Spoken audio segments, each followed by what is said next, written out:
anybody have to right now?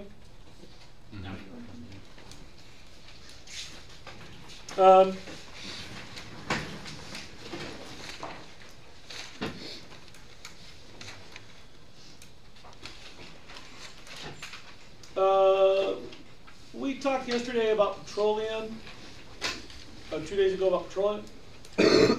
I'm assuming that you all remember the recipe, but in case you don't, a depositional basin is some place that accumulates sediment that's rich in organics. The examples that I gave you are a swamp, a bay, a deep sea trench. Those muds that have a lot of leftover chunks of life usually are cycled back into life by decomposers and stuff, except sometimes you get some chunky porous rocks that kind of settle into that mud, and the organics will kind of weep out into those spaces, and then some sort of solid rock will form over that with more and more layers, and over a very long geologic time frame, heat and pressure, voila, you get that one special sandwich of rocks, which is really a fluke of sedimentary process, a deposit of fossil fuels. Did that on Tuesday, right? Does that all sound familiar? Wednesday? That all sounds familiar, I hope? Then we talked about petroleum and the primary, secondary, tertiary thing. Talked about peak oil and how to scan and think about peak oil.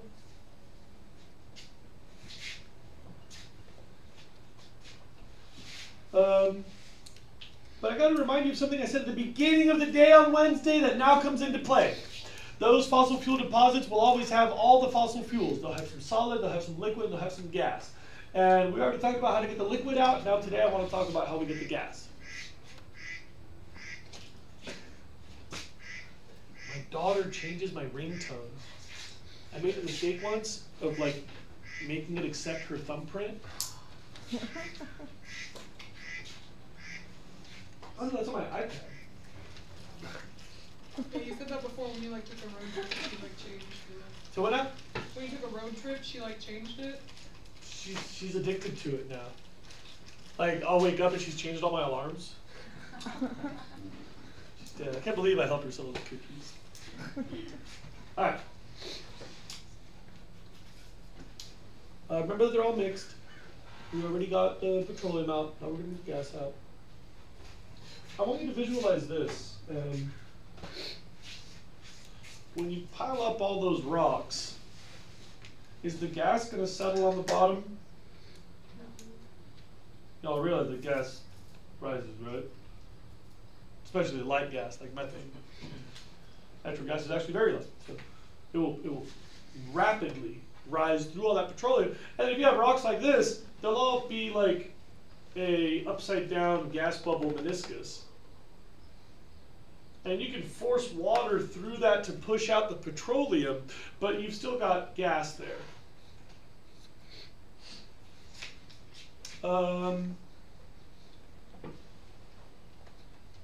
That gas turns out is like a really valuable energy source. Here's some things you have to know about that natural gas. Probably throw those on the side of your 22 to 25 area.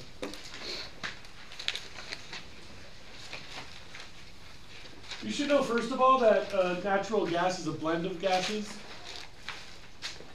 1, 2, 3, and 4 carbon chains. See? 1, 2, 3, and 4 carbon chains. And I think you'll need to know that this one is methane. And sometime in your life you might need to know that these are ethane, propane, and butane. You can also see that this is by far the most common. This is way less common. So it's almost all methane. There's a little bit of ethane and a little bit of propane and a little bit of butane.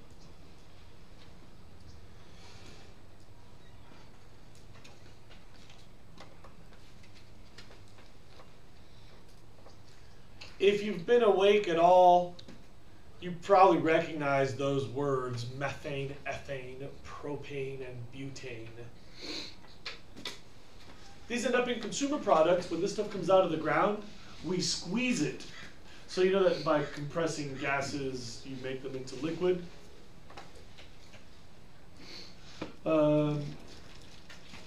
If you take that mixture and you start to squeeze it shut, the heaviest molecules will become a liquid first. So you get yourself a big old tube of natural gas, you start cranking it shut, and all of a sudden, liquid will form on the edges. That's compressed liquid butane. Doesn't take a lot of pressure to do that. You can hold that stuff as a liquid in like a 20-cent little chunk of plastic. So that's why we use that for lighters. All your little contraband sleazebag lighters are like a nickel worth of cheap plastic. And it didn't take a lot of pressure to hold that liquid butane as a butane. When you let that stuff out over a spark, that makes your illicit flame. Propane is much lighter, so you have to really crank that stuff shut to get the propane to go to liquid. That's why your 5-gallon propane tank on your barbecue is like pretty sturdy and heavy and well engineered and has to be checked every 5 years or whatever. Because propane tanks, you know, those are actually holding like pretty highly compressed gas. You know, you need that to be compressed as a liquid. That 5-gallon tank has like this much gas in it, like pretty much this classroom. And you can't afford to ship that around, so you have to squeeze it down into a liquid. Well, it takes kind of a lot of pressure to keep that liquid. It is not practical in our day-to-day lives to use these as a liquid. It would be too challenging. The cost doesn't make sense.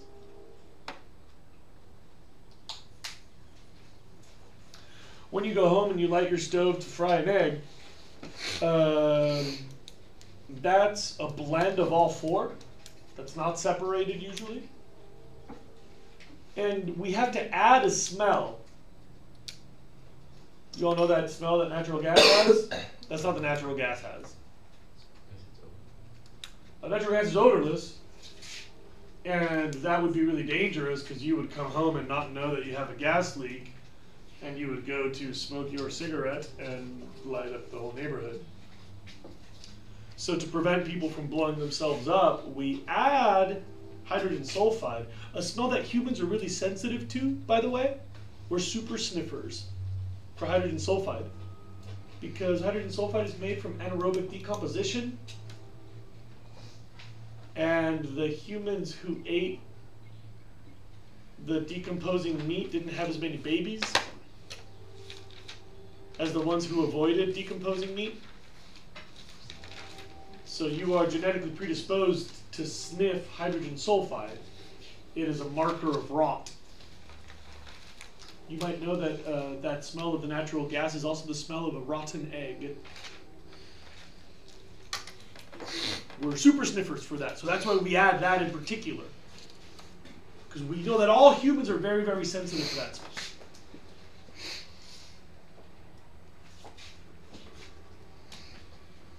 Mixed compression for short carbon chains, add the smell. Questions about any of that?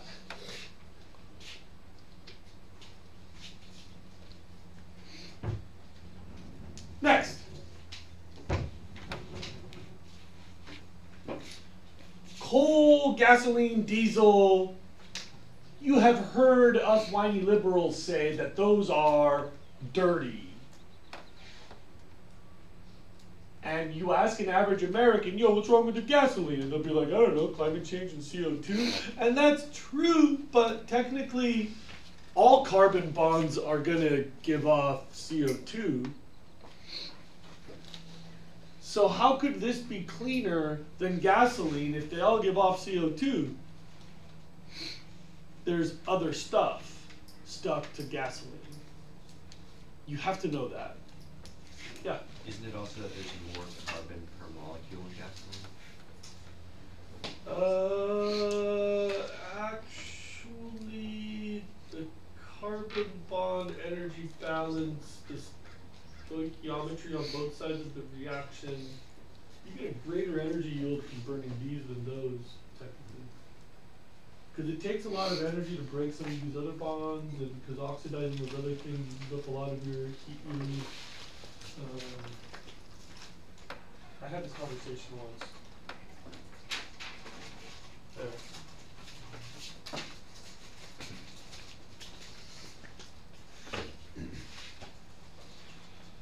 Before you get too carried away, cleaner and more efficient, technically. A little bit more efficient in actual application. Watch this. That lone carbon chain that is gasoline is made from taking an Anna Martin worth of organic material and mushing it all together, right? But you all realize that Anna Martin has some carbon, some hydrogen, and by the way, some other nasty stuff, right? Because y'all know about her, right? It's not just her, actually. All of us have a bunch of other nasty stuff. Each of our bodies has a few random gold atoms, uranium atoms. Not a lot. It's not valuable to go mining in your forearm. But we got a little miscellaneous riffraff, and some of that will just get stuck. You know, when you start massaging all those Legos together, you might trap a little bit of miscellaneous junk in there. So those carbon chains, they will bond here and there to who knows what. And you know, our bodies, we have like a whole lot of sulfur and phosphorus and nitrogen, and those get stuck to the gasoline quite a bit. Please look up. Gasoline is really dirty, not just because of the CO2, but also because of those other impurities.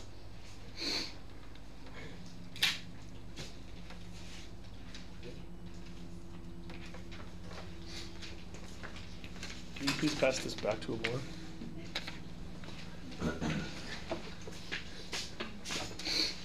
Gasoline's really dirty because of all those other miscellaneous impurities. You know what's cool about natural gas? It cannot carry them. Please look up. This is methane. You have to know that. CH4. See how there's 4 H's?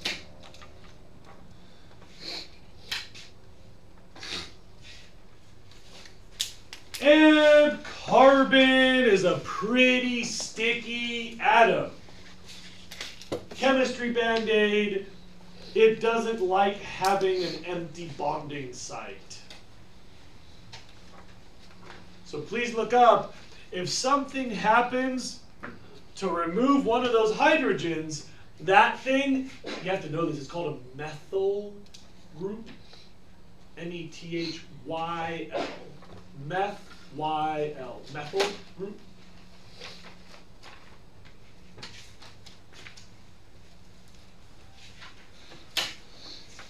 That methyl group will stick to something because it doesn't want to have that empty bonding site. It'll stick to a mercury atom, or it'll stick to a phosphate group, or a sulfate group, or a nitrate group, or all sorts of stuff. It hates being alone. It needs to stick to something.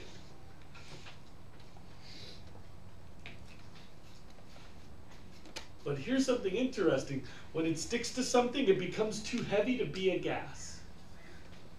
What I just did, that turned that into a liquid or into a solid.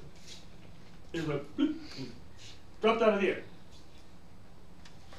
You know that natural gas is clean because it's the gas.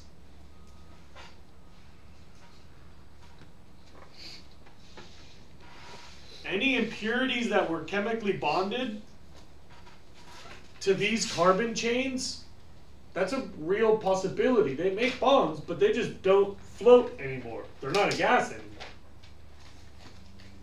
By separating out the natural gas, you know that it's pure because it's still in gas form. You all know that down feathers stay in the air really easily, right? If I got a room with a lot of like poop on the floor and a bunch of down feathers in the air, how do you know that the down feathers are all perfectly clean? Because if they were stuck to poop, they would sink to the ground.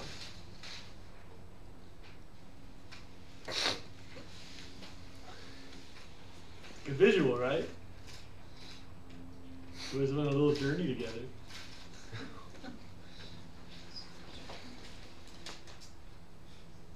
If you had a CH4 and you break off a hydrogen and you stick on a mercury atom, that bond is possible, but now it's not a gas anymore. So natural gas is inherently clean because it just doesn't carry impurities as a gas anymore.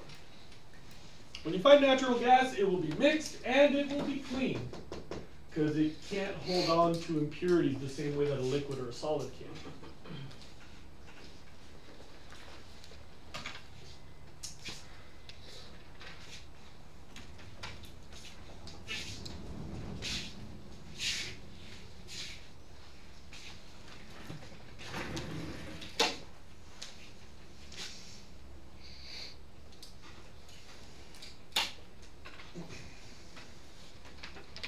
Historically, when we got natural gas with our petroleum, we used to just let it go.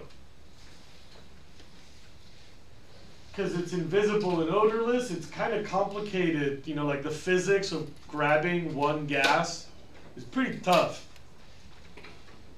You understand what I mean by that? Like, if you got like an oil rig and there's gas coming out, like what are you going to do? Like, like, how are you going to actually like grab it? And they're going to separate it from the other ones. Historically, like early 1900s, it was too complicated. It was like, oh look, that's flammable gas, but I don't know. And because it's flammable, and it kind of fills up your lungs so you can't breathe oxygen, in a lot of places, we just burn it up to get rid of it. Like the oil rigs, they just burn it off. At night, if you go by the rigs, you'll see that they have these huge red flames sometimes. They're just like taking bubbles of natural gas and just lighting them on fire because it's toxic and dangerous unless you burn it off. How many of you have seen the flame ball of death when you drive down Highway 101 by car? Yeah. Did everybody talk about this yesterday?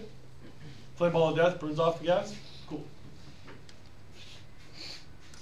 But you know, science, people figured out like actually how to grab it. And now that it has a market value, people have been like, I wonder how we could get all that gas out of those little upside down bubbles under the ground. It was basically this idea, like, wait, you mean we could bottle it? Like, I guess I can reach some, wait, there's more, how do we, and then people were like, ta-da, you can frack it, and be like, hey, now we have a lot of natural gas. Like a lot of natural gas. Like a lot of natural, like so much. Like, we can't come up with a plan that uses it all. Like, imagine you had so much money where you couldn't spend it all. Buy another boat, put a boat on the boat, buy her a boat, buy him a boat. We're still in more boats. I don't know, we're out of boats. Buy me an airplane, more airplane, give him a, still out of, okay. We got more money. That's how much natural gas we have. Now that we figured out like how to catch it and how to bottle it and how to ship it around and how to get it out of the ground, it's like, hey, all right, it's like endless. So much.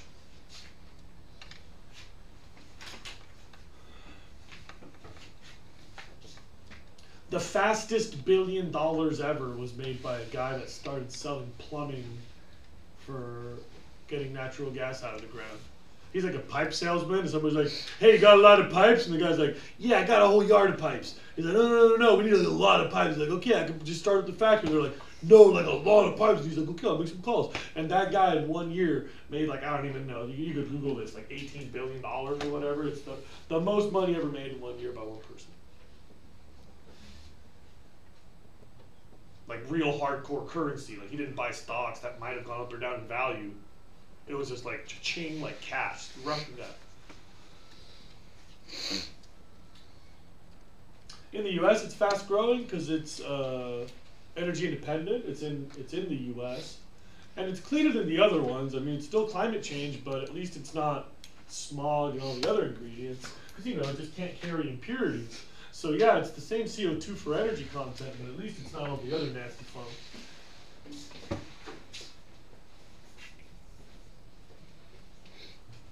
And everybody's having this controversy about the groundwater, but I gotta tell you, it's the wrong controversy.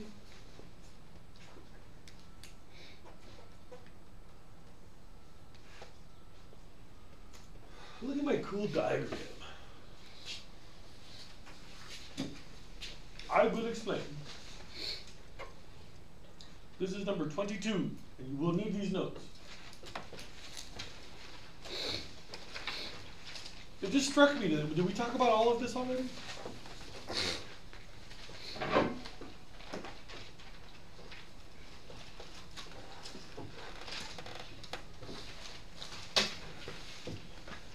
I've got that big old pipe, right, where we were squirting in the water and the petroleum was coming out or whatever, and then like water starts coming out, it's like, oh, I guess we're all done now, right?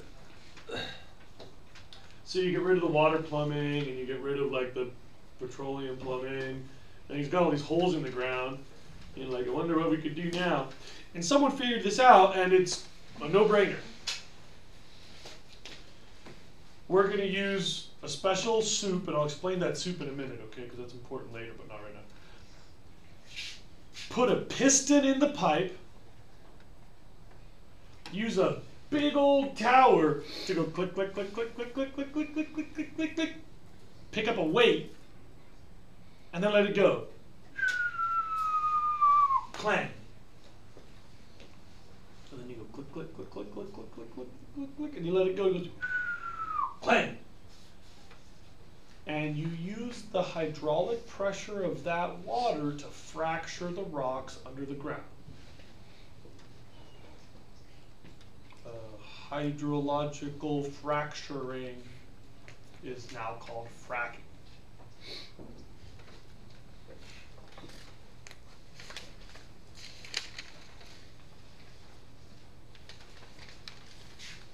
At the top of the pipe, all you got to do is go bang, bang, bang, bang, bang, bang, bang. You're just pushing that piston down.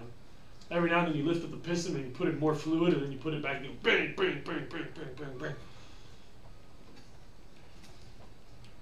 It's loud. It's really loud. People who live next to hydraulic fracturing sites, they get really frustrated because of the noise. Like it's literally like a crank and a weight and an impact and a metal. Like they're like trying to figure out how to make them quieter, so like insulate them and put a roof on them and build them indoors now and like trying to soundproof them. But if you go like right next to the well, it's really loud. At the other end of that pipe, if you could see it, there's just water gushing out in these chutes corresponding to the impact above, and that water that comes shooting out, as it goes through those rocks, will just kind of move them around a little bit. And those little air bubbles go bloop, bloop, bloop, bloop, bloop, bloop, bloop, bloop, bloop, bloop. Now comes the details. Water with 3 S's, soap, solvent, and sand.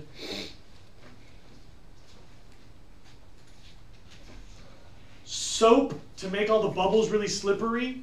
It's not technically a soap like you would use to wash your hands. It's some kind of surfactant. But you can just say soap.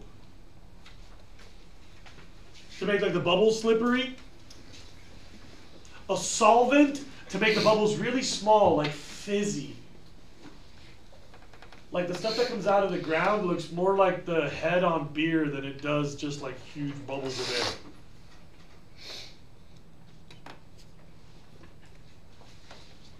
And sand so that the rocks will stay open. Let me show you what I mean by that.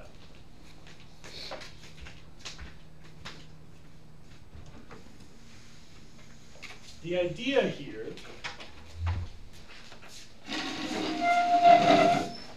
watch me. The idea here is for that water to work like a wedge and move rocks around like this. Bang! And create a space for the natural gas to pass through, right? But that's underground. So as soon as the water has gone like that, it's just water, and there's like gravity and rocks. So you would go, bang, and then the rocks will all go back together, right? Like this. There's pressure holding this door shut. Here's my pressure, right? So if I were to push this thing open, it's going to be like, oh yeah, pressure to push it back closed. This is why there's sand.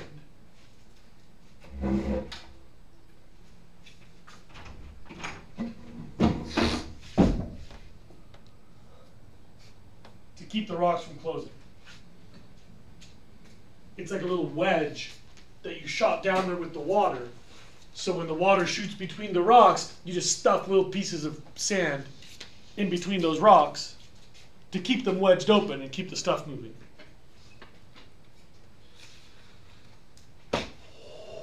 So much money. Nobody knows how many ingredients are in that soup. And we do know that it's a gigantic volume of water. In fracking states, this is normally the largest water user.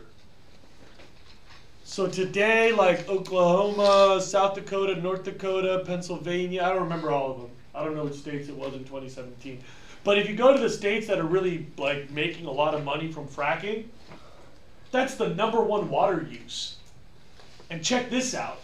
More than farming, more than humans, more than cooling down power plants, you can't use wastewater, you can't use salt water. Because of all the chemistry with all of those ingredients, you need a consistently uniform water supply, so they use drinking water. Yeah. So is water just the soap that makes it slippery? Water is the majority of fracking fluid. What was the soap you were talking about? And then in that water you add soap, solvents, and sand.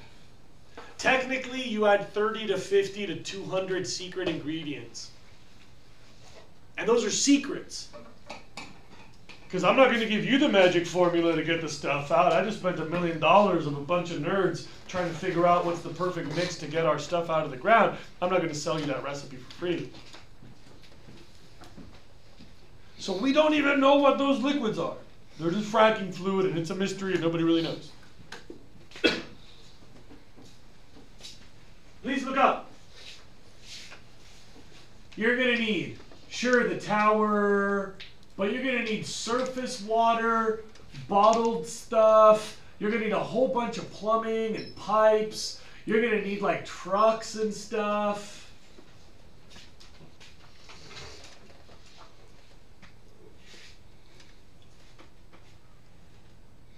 So there's a lot of chaos going on the surface. But I gotta point something out. The one thing we're all worried about is probably the wrong problem. Have you all heard that people are freaked out that this will ruin our drinking water, our groundwater? That's like the #1 thing. Like if you get a flyer, say no to fracking, protect our drinking water. Just so happens that that's probably the stupidest thing to complain about. Like the use of water is a big problem. The disposal of fracking fluid is a huge problem. We're making like gazillions of gallons of dirty water. Like I think gazillions, if that was a real number, would be accurate. It's like a lot.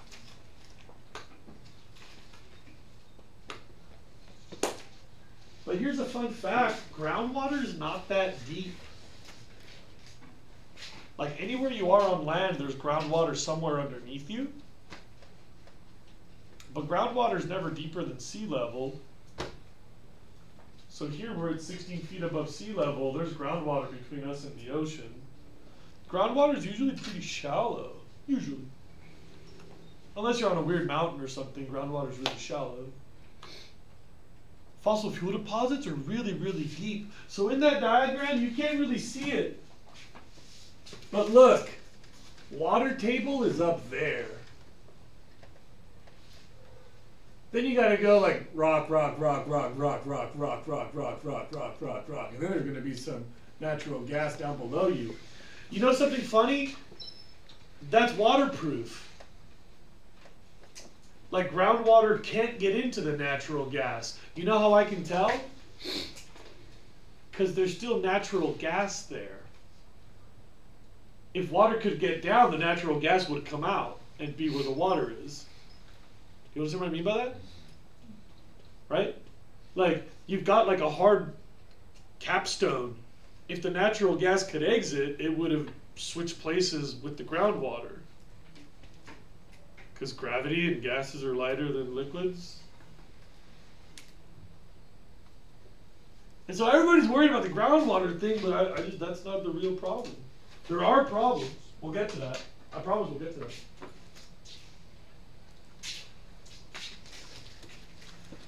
I mean, there's really no point lying about this. The United States is sitting on like $1 bazillion of free energy. Like, fracking is super profitable. It's like the beginning of the petroleum process. Like, the amount of dollars that comes out of the ground for the work you do on the surface is way better than petroleum. Way better than petroleum. Like, we got so much natural gas. Some of those states, like, the natural gas potential is like 10,000 times their current economic capacity. You go to like South Dakota and be like, oh, nobody has jobs? Jobs for everybody. Like, decent paying jobs. Like, there's like a lot of money to be made.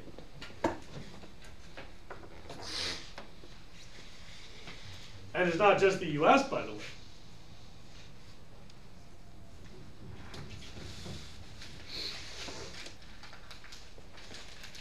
About 10 or 15 years ago, when people started talking about fracking, all these other countries were like, wait, there's how much money under the rocks? Hey, we got money under our rocks. So a bunch of economies that were really going nowhere just like took off, aka Russia,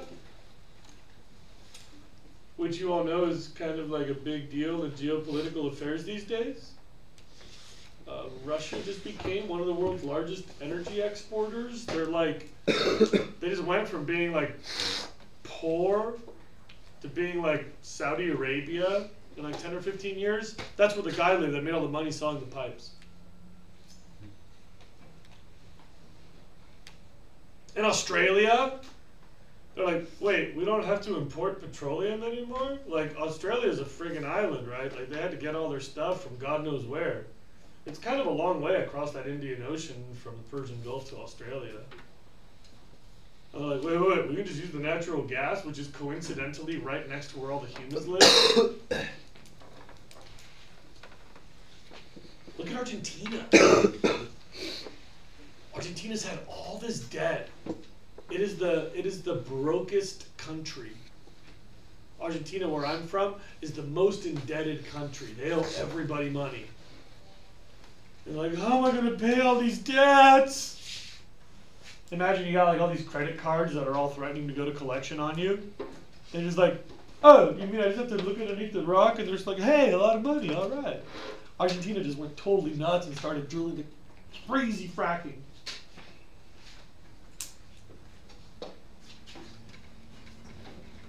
It's a beautiful setup. What could possibly go wrong?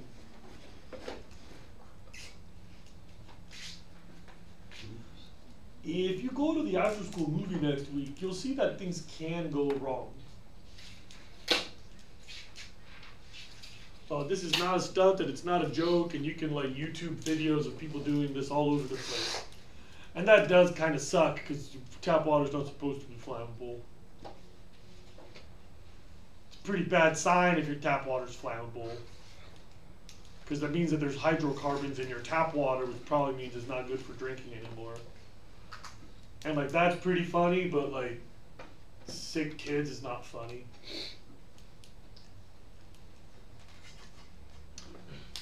But you know, maybe we should just be kind of careful about what our problems are. If you want to know what the problems are, I'll tell you the problems. You might want to write them down for number 22. One problem is, we're wasting how much water?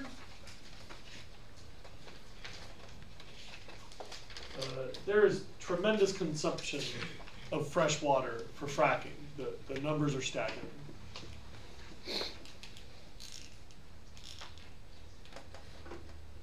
Another problem is, what are we going to do with all that nasty soup afterward? The disposal of fracking fluid is a huge challenge. the amount of hazardous material in the United States was just multiplied by 400 from before fracking until after. It's like a totally like different scale. People were like, hi, I've got like some nasty hazardous material for you to deal with. And people were, you know, okay, yeah, we'll just bury that underground. We got your hazardous materials, no problem. And now people are like, beep, beep, beep, beep. We got hazardous materials for you to deal with. And there's like a chain of these cars off into the horizon. Like, we've got a lot of hazardous material.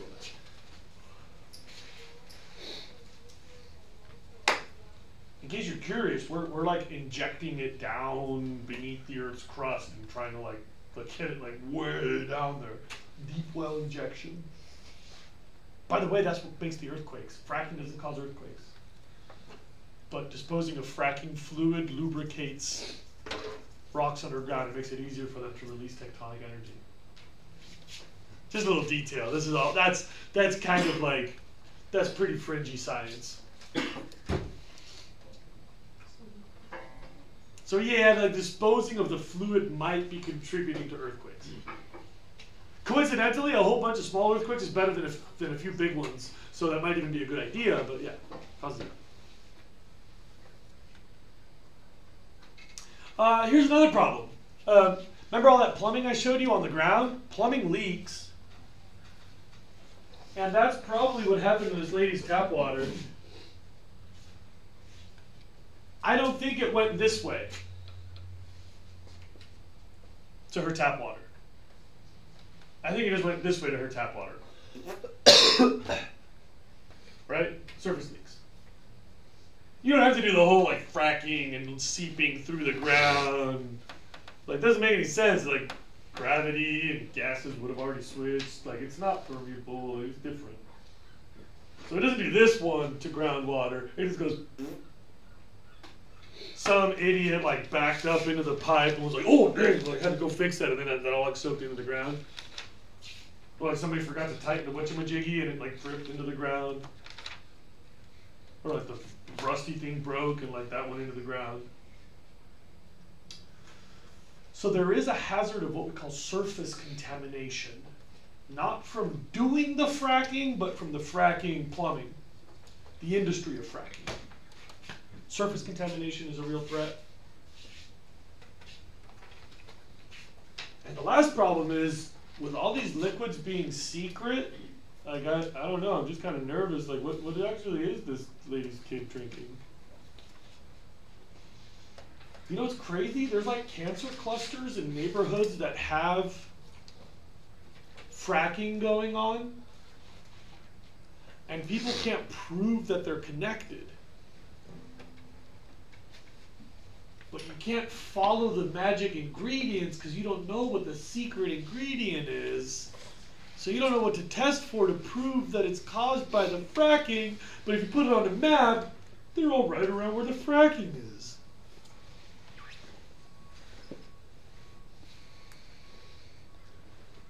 Yeah. There's a movie about that. Yeah, I'm showing it next week. It's called Gasland. Or a different movie? No, it's about like someone who found chromium in their water and then like went to court and like got everyone in on it in the area. It's a good one. Cool. And it's not Gasland? I don't think so. Probably throw that out on the Facebook feed after we advertise for Gasland next week. Let's get our facts straight. The fears of contaminating groundwater are kind of right, but it's not from the fracking, it's from the surface contamination, the leaking. The fears of more natural gas being more fossil fuels, being more CO2 is probably accurate, but if we're going to use fossil fuels, it's probably the cleanest of fossil fuels. So if we could just replace petroleum with natural gas, that might be smart. I could see that argument.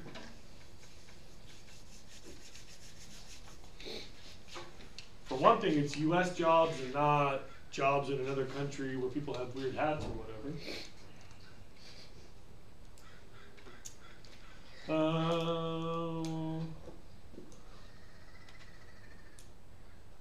The fracking fluid is kind of mysterious, and I wish anyone was in there, because every now and then it leaks surface contamination.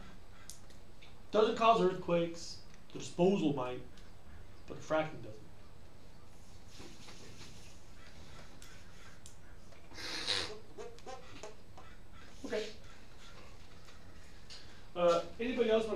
ask me anything else about fracking. Yeah? What was the disposal called again? Like, Deep well injection. Unit 10, we'll talk about it. Yeah? So for the deep well injection, do they like inject the dirty water, or do they like evaporate the water and then inject the chemicals? Usually you evaporate as much as possible, but when it's no longer cost effective to let it sit around, then you inject it with some amount of water left. That's true of all hazardous materials. You want to precipitate as much as you can, and then you let it go.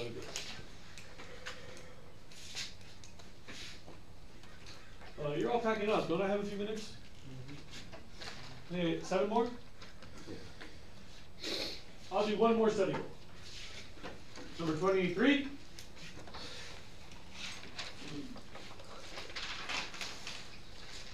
Yeah.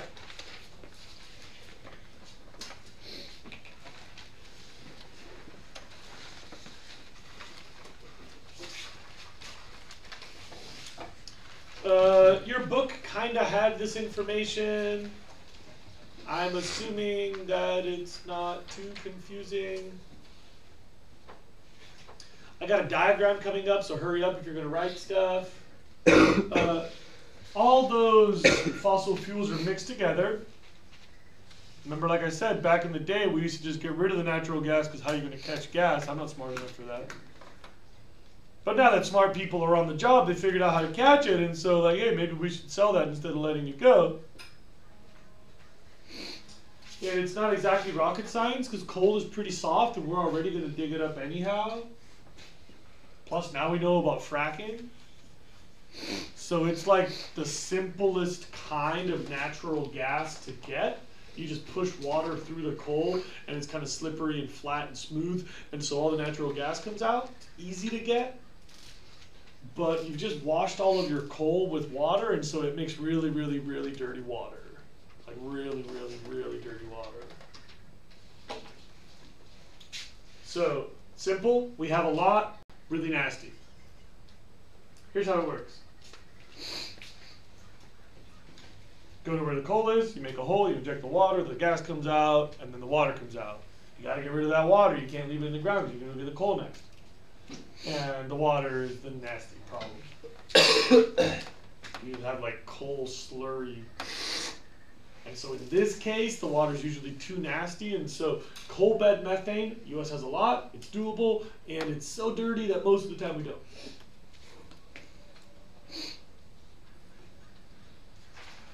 Easy peasy. I got one more. 25? 24.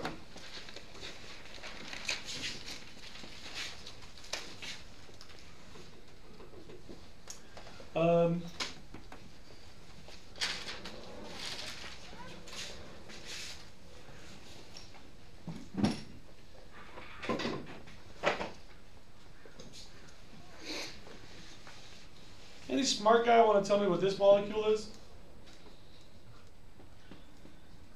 It continues. This is a small piece of it. The fact that it's hexagonally symmetrical should be a good hint. Anybody know something else that you see all the time that's hexagonally symmetrical? You see it all the time if you live in the mountains. Ice and snow. Snow? You all seen like snowflakes are always hexagonal? Please tell me for God's sake that you've seen that snowflakes are always hexagonal in the microscope. So that's why, because of the geometry of water, the H2 and the O, so like the two H's and the O, they always make like a Mickey Mouse design with like one in the middle of the ears. Yeah? is it methane hydrate? Nope. This is just snow. When ice forms, the water molecules have to line up in this one very particular shape to make the crystal. But methane is really tiny. Get ready to write something. When ice forms in the presence of methane, please look up, the methane can be trapped in the ice, like physically caged. It's not a visible bubble, it's at the atomic level. The molecule is just living in that space. You all realize that matter is mostly dead space, right? Everybody knows that? Like if you look small enough, you're just a bunch of empty space with a very small bit of matter, right? So the ice looks solid to you and me, but down at the molecular level, there's like big gaps. There's like little bits of methane in there. So when ice forms in the presence of methane, like decomposition at the bottom of the ocean, or like swamps freezing in the permafrost in winter, you probably want to know those. Permafrost in winter, or decomposition at the bottom of the ocean. When ice forms in the presence of methane, like permafrost, swamps in winter, or the bottom of the ocean.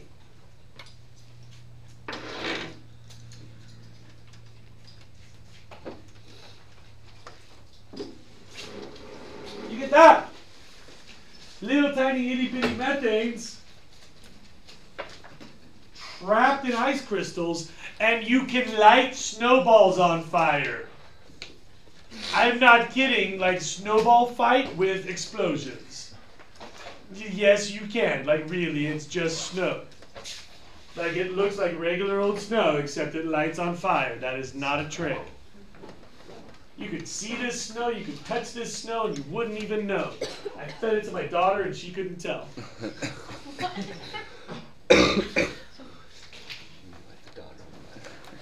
I'm just kidding. I made this slideshow during the winter, and I brought her a bucket of snow. But she wouldn't have known. I wouldn't have known. Maybe I did. Pick up some methane hydrate when I was in math. Aren't I a good dad? I brought my girl a bucket of snow. Look at the bucket. It's such a dirty bucket. I brought my girl a dirty bucket of snow. Because she hadn't been in the snow yet. Well, she wanted to play with it, and she was like, I was like, all right. Good news, there's a lot. There's the kind in the ocean and the kind in the Arctic, like I just told you earlier, ocean and Arctic. And there's just like tons and tons and tons and tons and tons and tons and tons of it. Holy mackerel, there's a lot of it.